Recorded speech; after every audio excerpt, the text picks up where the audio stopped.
संत लूकस के अनुसार पवित्र सुसमाचार अध्याय 2 पद संख्या 22 से 40 तक। जब मूसा की संहिता के अनुसार शुद्धिकरण का दिन आया तो वे बालक को प्रभु को अर्पित करने के लिए यरूशलेम ले गए। जैसा कि प्रभु की संहिता में लिखा है, हर पहलौठा बेटा प्रभु को अर्पित किया जाए, और इसलिए भी कि वे प्रभु की संहिता के अनुसार पंडुकों का एक जोड़ा या कपोत के 2 बच्चे बलिदान में चढ़ाएं। उस समय यरूशलेम में सिमियोन नामक एक धर्मी और भक्त पुरुष रहता था। वह इस्राएल का सांत्वना की प्रतीक्षा में था और पवित्र आत्मा उस पर छाया रहता था। उसे पवित्र आत्मा से यह सूचना मिली थी कि वह प्रभु के मसीह को देखे बिना नहीं मरेगा। वह पवित्र आत्मा की प्रेरणा से मंदिर आया। माता पिता शिशु ईसा के लिए संहिता की रीतियां पूरी करने जब उससे भीतर लाए तो सिमियोन ने ईसा को अपनी गोद में ले लिया और ईश्वर की स्तुति करते हुए कहा, प्रभु, अब तू अपने वचन के अनुसार अपने दास को शांति के साथ विदा कर, क्योंकि मेरी आँखों ने उस मुक्ति को देखा है जिसे तूने सब राष्ट्रों के लिए प्रस्तुत किया है। यह गैर यहूदियों के प्रबोधन के लिए ज्योति हैं और तेरी प्रजा इस्राएल का गौरव। बालक के विषय में ये बातें सुनकर उनके माता पिता अचंभे में पड़ गए। सिमियोन ने उन्हें आशीर्वाद दिया और उसकी माता मरियम से यह कहा, देखिए, इस बालक के कारण इस्राएल में बहुतों का पतन और उत्थान होगा। यह वह चिन्ह है जिसका विरोध किया जाएगा। इस प्रकार बहुत से हृदयों के विचार प्रकट होंगे और एक तलवार आपके हृदय को आर पार बेधेगी। अन्ना नामक एक नबिया थी जो आशेर वंशी फानुएल की बेटी थी। वह बहुत बूढ़ी हो चली थी। वह विवाह के बाद केवल 7 बरस अपने पति के साथ रहकर विधवा हो गई थी और अब 84 बरस की थी। वह मंदिर से बाहर नहीं जाती थी। उपवास तथा प्रार्थना करते हुए दिन रात ईश्वर की उपासना में लगी रहती थी। वह उसी घड़ी आकर प्रभु की स्तुति करने लगी। जो लोग यरूशलेम और मुक्ति की प्रतीक्षा में थे, वह उन सबों को उस बालक के विषय में बताने लगी। प्रभु की संहिता के अनुसार सब कुछ पूरा कर लेने के बाद वे गलीलिया अपने नगरी नाजरत लौट गए। बालक बढ़ता गया और उसमें बल और बुद्धि का विकास होता गया और उस पर ईश्वर का अनुग्रह बना रहा। यह प्रभु का सुसमाचार है। ख्रिस्त में दुलारे माता पिता, भाइयों और बहनों, आज हम प्रभु का मंदिर में समर्पण का त्यौहार मना रहे हैं। कितनी खुशी की बात है कि माता कलीसिया प्रभु के समर्पण को याद करती है और आज से ही ईश्वर की मुक्ति योजना की शुरुआत हो जाती है, क्योंकि ये ईश्वर के लिए अर्पित कर गए, समर्पित हो गए। इस पर्व की शुरुआत पुराने समय में 526 ईस्वी सन जस्टिनियन प्रथम के माध्यम से हुई थी। वे ईश्वर को धन्यवाद देने के लिए ये समर्पण का त्यौहार मनाया करते थे कि हैजा के प्रकोप से बचने के बाद में कॉन्स्टेंटिनोपल में ये ईश्वर को धन्यवाद देने के लिए इसकी शुरुआत की गई थी।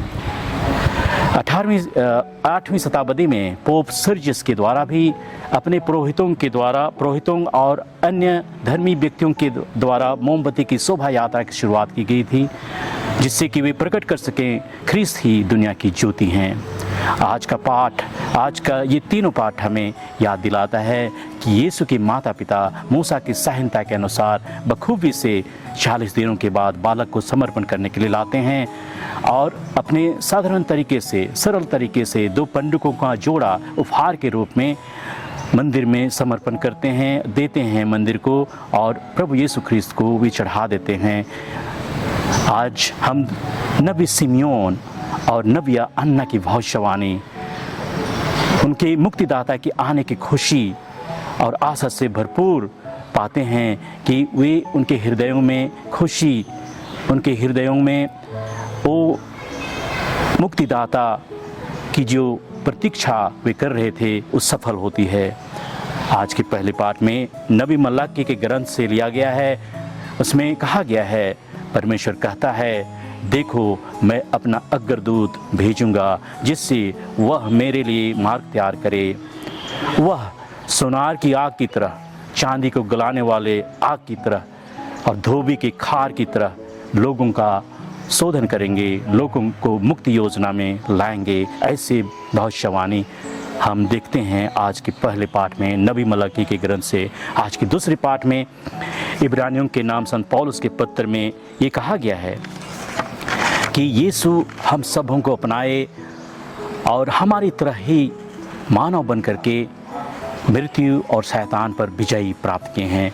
हम सबों के लिए वे कठिनाइयों, चुनौतियों और क्रूस पर अपने आप को बलिदान करके शैतान पर और पापों पर विजय प्राप्त करेंगे, यही कही गई है। आज के सुसमाचार में हम पुनः नबी सिमयोन की भविष्यवाणी देखते हैं कि वे बालक को उठा करके, बालक को अपने हाथों में लेकर के ईश्वर का गुणगान करने लगते हैं और दुनिया की ज्योति और मानव जाति के उद्धारक जो मुक्तिदाता हैं उनको अपने आँखों के सामने देख करके वे अति संतुष्ट होते हैं और दुनिया से विदा ले जाने की बात करते हैं, क्योंकि उनकी जो तमन्नाएं थीं पवित्र आत्मा से परिपूर्ण होकर के वे भविष्यवाणी करते थे, उनके प्रेजेंस में जीते थे।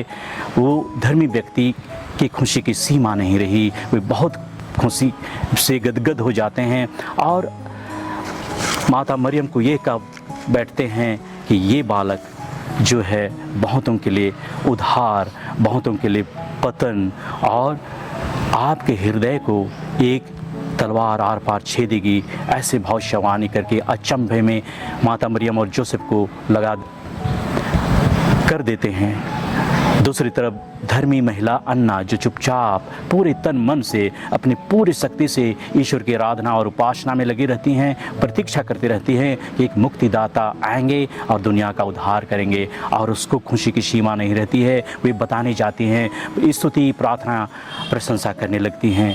तो आज के ये जो नबी हैं उनसे हम सीखते हैं कि कैसे ईश्वर की प्रतीक्षा करते रहने की आवश्यकता हमें भी है।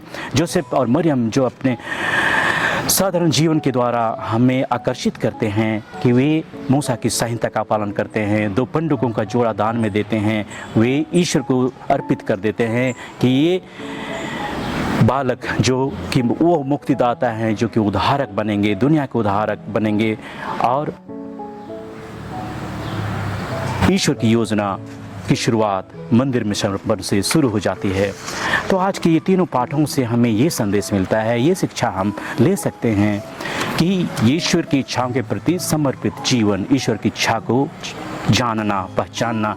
जोसेफ और मरियम आज्ञाकारी बने रहे, छोटी छोटी चीज़ों में वफादार बने रहे कि ईश्वर की योजना के साथ हमेशा सहयोग करते रहे। उसी प्रकार से हम सबों को भी प्रेरणा लेने के लिए आवश्यकता है कि हम भी उन्हीं के समान साधारण और वफादारी का जीवन व्यतीत करें। आध्यात्मिक अवधारणा हम देखते हैं, नबी सिमयोन हमेशा उसी मसीह के आगमन की तैयारी करते थे। संतन्ना जो हम देखते हैं, नबिया अन्ना को हम देखते हैं कि वे भी वफादारी से ईश्वर की उपस्थिति का अनुभव और ईश्वर के आने की प्रतीक्षा करती रहीं।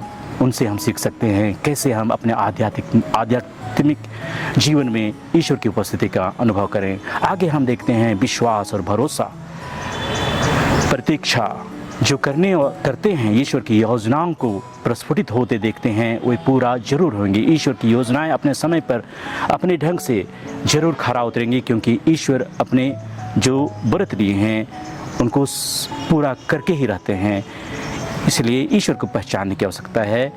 चौथा कि हम कैसे ईश्वर को पहचानें, दुनिया के उद्धारक के रूप में, एक दीपक के रूप में, सबों की मुक्ति के रूप में।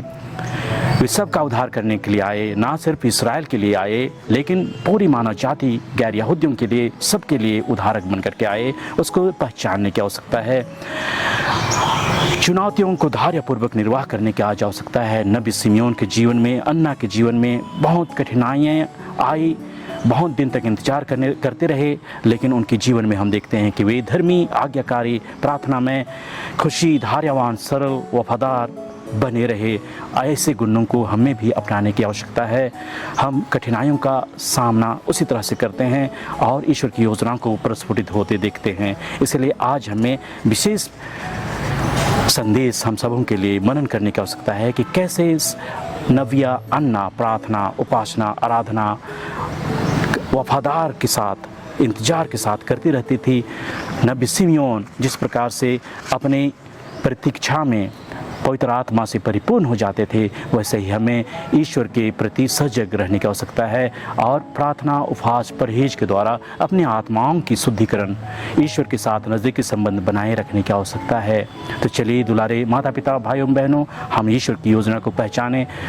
अपने जीवन में ईश्वरीय योजना अपने ढंग से प्रस्फुटित होती है, परिपूर्णता तक पहुँचती है। हम उस पर विश्वास करें। हम प्रत्येक जन के जीवन में जो भी कठिनाइयाँ हैं, चुनौतियाँ हैं, सबको स्वीकार करते हुए ईश्वर की योजनाओं को पहचानें। यही हमें आज का पाठ संदेश देता है। हम ईश्वर के प्रति आज्ञाकारी और वफादारी करते रहें, बने रहें और अपना जीवन को ईश्वर के लिए समर्पित कर दें। आमीन।